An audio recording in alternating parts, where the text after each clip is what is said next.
రోజు 20 నిమిషాలు మీరు కేటాయించండి, మీకు అద్భుతమైన ఆరోగ్యాన్ని ఇస్తుందంటే మీరు నమ్ముతారా? దానికి అదేంటి? Oil pulling.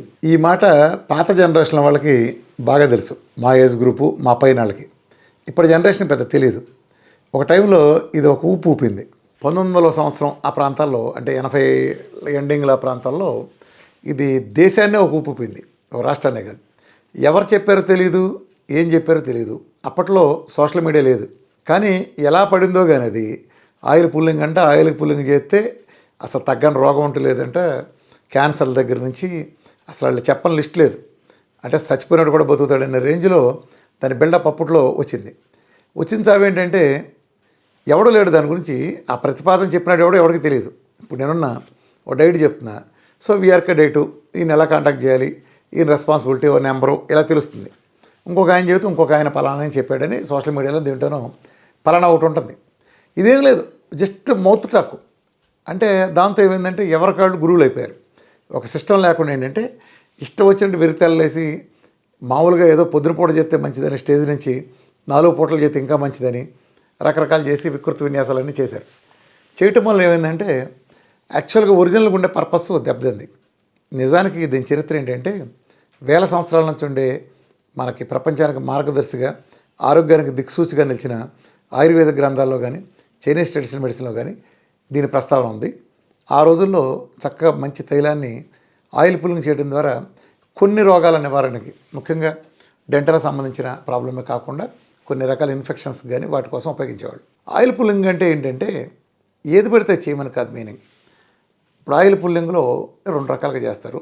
ఒకటి ఏంటంటే నోటి నిండా ఆయిల్ వేసుకుని నోటి నిండా ఇలా పెట్టేసి ఒక పావుగంట ఉంచటం. అంటే పుక్కలించడం సిస్టమ్ ఏమి ఉండదు. నోటి నిండా ఆయిల్ ఉంటుంది. ఓ పావుగంట సేపు 20 నిమిషాల్లో దాన్ని హోల్డ్ చేయటం. అంటే ఆ ప్రాపర్టీస్ ఏదో చేస్తుందని ఒక దీంతో ఉంటారు. ఇది కొంచెం కష్టం చేయటం. రెండోది ఎక్కువ పాపులర్ పద్ధతి ఏంటంటే నోట్లో ఒక 10 ml 20 ml ఆయిల్ వేసుకుని విపరీతంగా పుక్కులించడం. అంటే 15 నిమిషాల నుంచి 20-25 నిమిషాల వరకు నాన్ స్టాప్ పుక్కులించడం. నిజానికి ఇది సైన్సే, అంటే లిమిటెడ్ సైన్స్. లేనిపోని మహత్యాలు అంటే ఇచ్చేసి అడ్డమైన జబ్బులు తగ్గుతాయని ఇప్పుడు కంగనవాటరాలు చెప్తారు కదా, ఏదో pH పెంచుతుంది అనేంతవరకు ఓకే. అలా కాకుండా దీంతో 1000 రోగాలు తగ్గిపోతే క్యాన్సర్కి ఇదే వాడుతున్నారు, ఈ టైపు పులిహోరలు కలిపిటాని దగ్గర ప్రాబ్లం వస్తుంది. అట్లా దీనికి కూడా ఏంటంటే అలాంటి పులిహోరలు అంటే బట్టి దాని మీద చాలా బ్యాడ్ నేమ్ వచ్చింది. అంటే ఈవెన్ నా బోటేళ్ళు కూడా ఆ మధ్య అడిగినప్పుడు కూడా క్వశ్చన్లో ఖండించాం. ఎందుకని దాన్ని తీసుకొచ్చిన తీరును ఖండించాం. కానీ దాని ఒరిజినల్ బెనిఫిట్ మాత్రం అద్భుతమైంది. అలా నోట్లో కనుక ఒక ఆయిల్ వేసుకుని బాగా పుక్కులించాలి. పుక్కులించడం అంటే ఇది ఈ పార్ట్ గుర్తుపెట్టుకోండి, పొరపాటును కూడా అది గొంతుకి టచ్ కాకూడదు, ఇక్కడికి వెళ్ళకూడదు. ఇది అన్నిటికంటే కీలకం ఏంటంటే ఆయిల్ పుల్లింగ్లో మన ఇష్టం వచ్చినట్టు చేయటం కాదు, ఇక్కడిక్కడే జరగాలి ఈ పుల్లింగ్ది ప్రాసెస్ అంతా. దీంతో ఏమవుతుందంటే మన పళ్ళలోనే కదా మడ్డి అంతా చేరేది. బ్యాక్టీరియా కానీ, జర్మ్స్ కానీ, ప్యాథోజన్స్ అన్నీ మెయిన్ ఆహారం ద్వారా రావటం, నోరు దగ్గర నిలవ ఉన్నప్పుడు ఈ బ్యాడ్ స్మెల్ రావడం కారణం అవటానికి వీటన్నిటి కారణం అయ్యే ఇది ఉంది కదా. ఇదేం జరుగుతుందంటే దాన్ని పక్కాగా ఆ ప్యాథోజన్స్ని, ఆ క్రిముల్ని, వాటన్నిటిని దాంతోపాటు అంటించేసుకుంటుంది. అలా బాగా క్లీన్ అయిపోయిన తర్వాత ఊసేయాలి. ఆ ఊయటం కూడా ఏంటంటే దాన్ని మన షింకుల్లో కానీ లేదా డ్రైనేజ్ వ్యవస్థలో ఊయకూడదు. అది మట్టిలోనే ఊయండి, లేకపోతే ఏదైనా పేపర్లో చుట్టూ బయటపడేయాలి. ఒక కొబ్బరి నూనె మీరు బాగా పుక్కులిచ్చి కనుక మీరు వాష్ బేసిన్లో కానీ షింకులో కానీ వేసి చూస్తే కోకోనట్ ఆయిల్ పరిస్థితి ఏంటది, వెంటనే గడ్డగడుతుంది చల్లదనం ఉంటే. ఆ పైపులో చల్లదనం గడ్డగట్టి అది అక్కడ ఇరుక్కుపోతుంది. ఆయిల్ ప్రాపర్టీ ఏం చేస్తుంది, దాని నుంచి ఇలా మడ్డి మసాలా మొత్తం అంతా పోగు చేసి మామూలుగా మీకు ఒక సంవత్సరానికి సర్వీసింగ్ వచ్చేది మీరు కనుక ఆయిల్ పుల్లింగ్ దాంట్లో చేస్తే 15 రోజుల్లో మీకు చొక్కా నీరు కూడా కింద దిగిన స్టేజ్కి అది కల్పిస్తుంది. కాబట్టి ఎవరు డ్రైనేజ్ సిస్టమ్ దేంట్లో పైపింగ్ వ్యవస్థ దేంట్లో చేయొద్దు, బయట పారేయండి. ప్యాకెట్లు వేసైనా బయట పారేయండి. ఆయిల్ అంటే ఏ ఆయిల్ పడితే ఆయిల్ కాదు. ఒకప్పుడు ఎందుకు ఇది విమర్శలకు గురైందంటే దొరికిన అడ్డమైన ఆయిల్, ఏ ఆయిల్ దొరికితే ఆయిల్ వాడేశారు దానికి. కానీ దానికి ప్రపంచంలో పనికొచ్చే ఒకే ఒక అత్యుత్తమమైన ఆయిల్ ఏంటంటే కోకోనట్ ఆయిల్. ఒరిజినల్, నేను చెప్పేటువంటి న్యాచురల్ పద్ధతిలో కురుడి నుంచి తీసిన ఒరిజినల్ ఆయిల్. ఈ ఆయిల్లో ఉండేది యాక్చువల్ చెప్పాలంటే medium chain triglycerides, medium chain fatty acids. ఇది కోకోనట్ ఆయిల్ వరల్డ్లో number 1 medium chain fatty acid. దీంట్లో ఉండేది మోనోలారిక్ యాసిడ్ అని ఉంటుంది దీంట్లో.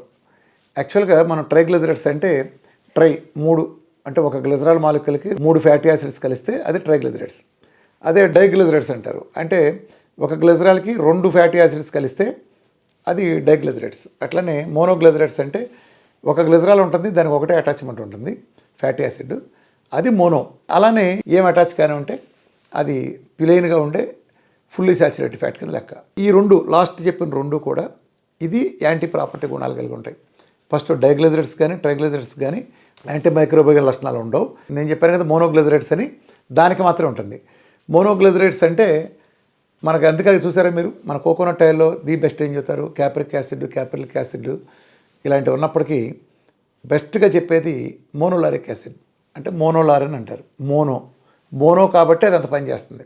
అదే డయో లేకపోతే ట్రై అయితే పనిచేయదు. సో ఇదేం చేస్తుందంటే ఆ బ్యాక్టీరియల్ క్రిమినల్ వాటిని అబ్జర్వ్ చేసేసుకుంటుంది. దానికి ఉన్న లక్షణంతో లోపలికి పీల్ చేసుకుని దాన్ని డిస్ట్రాయ్ చేయడమే కాకుండా ఎప్పుడైతే ఈ బాగా పుక్కులు చూసినప్పుడు అది మనం బయట స్పిట్ చేసినప్పుడు దాంతోపాటు బయట తోసేస్తుంది. ఆ తర్వాత మనం బ్రష్ చేసుకుని ఇదంతా చేస్తే చాలా బాగుంటుంది. ఇది నిజంగా సైన్సే, అది కోకోనట్ ఆయిల్తో చేస్తే. నా వరకు నేను కూడా దీన్ని నోటి క్యాన్సర్లు ఉన్నాళ్ళు, నోటికి సంబంధించిన అల్సర్స్ లాంటి ఉన్నాళ్ళు, లేదా ఇతర ఇన్ఫెక్టివ్ డిసీజ్తో బాధపడే వాళ్ళకి నేను కూడా సజెస్ట్ చేస్తాను. దీన్ని మీరు ట్రై చేయండి కోకోనట్ ఆయిల్తో, జస్ట్ 2 స్పూన్లతో. ఇది నాట్ ఓన్లీ ఒక డెంటల్ సంబంధించిన ఇన్ఫెక్షన్స్ క్లియర్ చేయటమే కాదు, అంటే డెంటల్కి సంబంధించి చేస్తే హార్ట్ కూడా చేసినట్టే. ఎందుకంటే నోటి ఆరోగ్యమే మొత్తం కూడా ప్రపంచంలో అన్నిటి ఆరోగ్యం. ఇప్పుడు డెంటల్ సంబంధించి అందుకే మీరు గమనించారో లేదో, డెంటల్ ప్రాధాన్యత ఏంటంటే మంచి గుర్రాలు కొనాలనుకోండి, గుర్రాలలో ఏం చూస్తారు తెలుసా, పళ్ళు చూస్తారు. అదేంటి పళ్ళు, గుర్రం ఉన్న సైజు చూడొచ్చు కదా, మంచి కండలు, మంచి నెగనగలాడుతుంది, తోక్కుండా జుట్టు అయినా చూడొచ్చు కదా. పళ్ళు ఎందుకు చూస్తారంటే పళ్ళ ఆరోగ్యం ఉంటే ఆ గుర్రాన్ని ఎవడుకోండు. పళ్ళు ఇలా వగలిసి చూస్తారు గుర్రాలు చేసేవాళ్ళు, జాతి గుర్రాలు కొనేవాళ్ళు. పళ్ళను బట్టి డిసైడ్ అవుతుంది వాటి ఆరోగ్యం. సో మనకు కూడా ఏంటంటే పళ్ళు ఆరోగ్యంగా ఉండాలంటే ఎప్పుడైతే దంతాల ఉండే ఏరియా శుభ్రంగా ఉంటుందో గుండెకి సంబంధించి కూడా ప్రాబ్లం తగ్గుతాయని అనేక అధ్యయనాల్లో కూడా తెలిసింది. అంటే ఇవే కదా ఈ ఇన్ఫెక్షన్స్ ఎప్పుడైతే నోటి నుంచి వస్తాయో ఈ ఇన్ఫెక్షన్స్ ఫామ్ అవుతాయి. ఇక్కడ నుంచి వచ్చిన వాటి కారణంగానే ఫ్రీ రాడికల్స్ ఎక్కువ ఫామ్ అవుతాయి. ఇదే లీడింగ్ కాజ్ ఆఫ్ ఎథెరోస్క్లెరోసిస్ కానీ ప్లేక్ ఫార్మేషన్ కానీ. అట్లనే మన ఆర్టీరియల్ డ్యామేజ్ అంటాం. ఆర్టీరియల్ డ్యామేజ్ అనేది గుండె జబ్బులు ప్రధాన కారణం.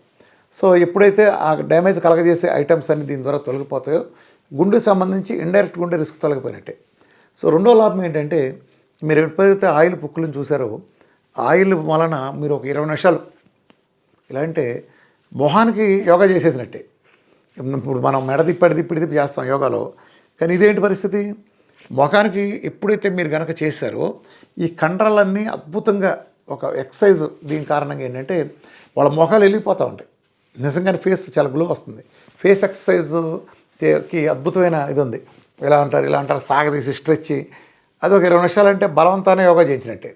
సో అదొకటి అద్భుతంగా పనికి వస్తుంది. కాబట్టి ఎవరైనా సరే ఆయిల్ పుల్లింగ్ని సిస్టమేటిక్ చేయండి.